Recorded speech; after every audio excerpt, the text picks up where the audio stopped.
ગોધરાનો હમણાં 1-2 વર્ષ પહેલાનો એક ખેડૂત ભાઈ એક ખેતી કરીને આવ્યા છે, એમના ધર્મપત્નીએ કંઈક સાંજના 5-6 વાગે એક ગોટા બનાવ્યા હતા, ફર્સ્ટ ક્લાસ ગોટા, ચટણી અને તળેલા ભજીયા અને ઉપર મસાલો ફર્સ્ટ ક્લાસ.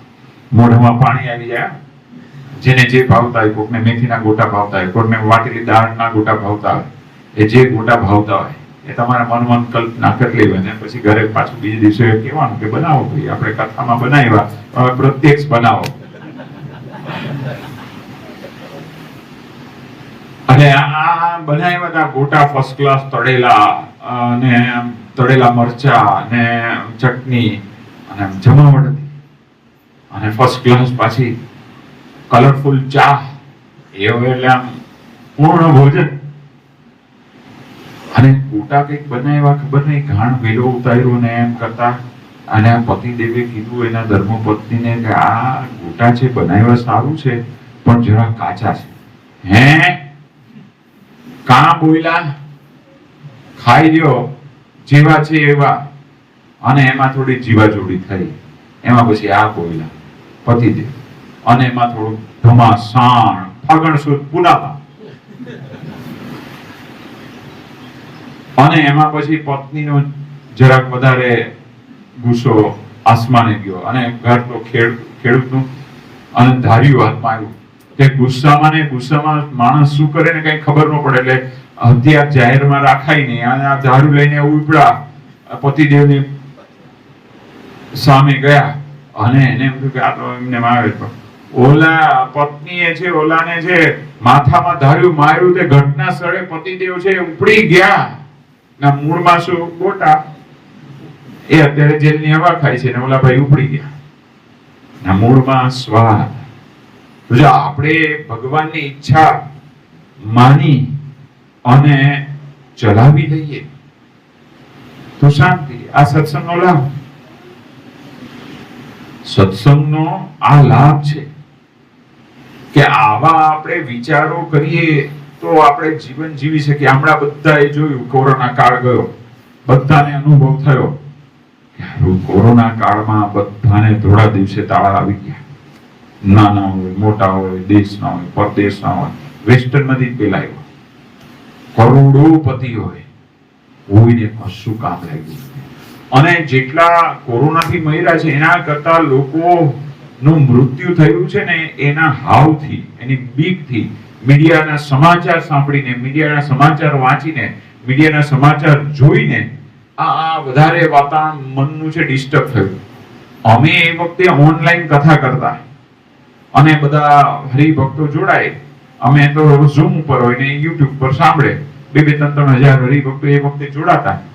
અમે કહેતા કે કોઈએ સમાચાર જોવાના નહીં, સાંભળવાના નહીં, વાંચવાના નહીં, કારણ કે એની અસર મનમાં થાય ને આખો દિવસ નવરા કરે શું એની એ ચર્ચા નહીં કરવાની. તે પ્રસંગ કેવો બન્યો, ગાંધીનગરમાં એક પરિવારમાં છે એના પિતાને કોરોના થયો, કોરોના ડિટેક્ટ થયો.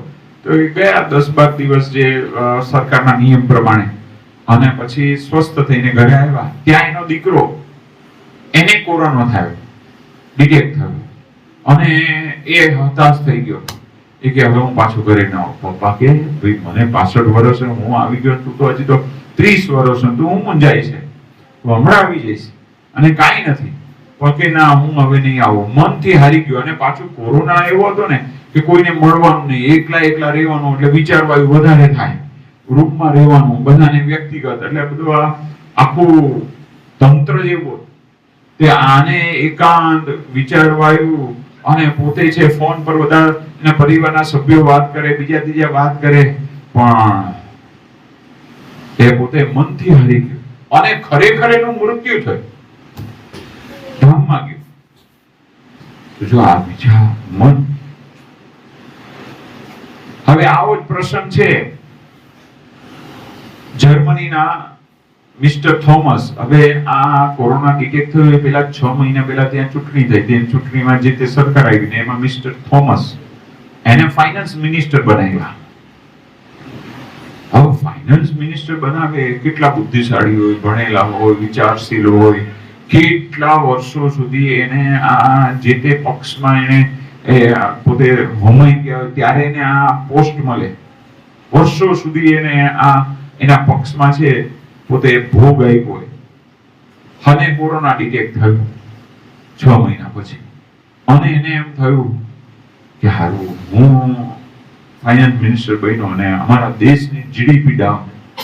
એટલે ભાઈ આ તો કુદરતી આપત્તિ છે, એને કઈ આપણે રોકી શકવાના નથી.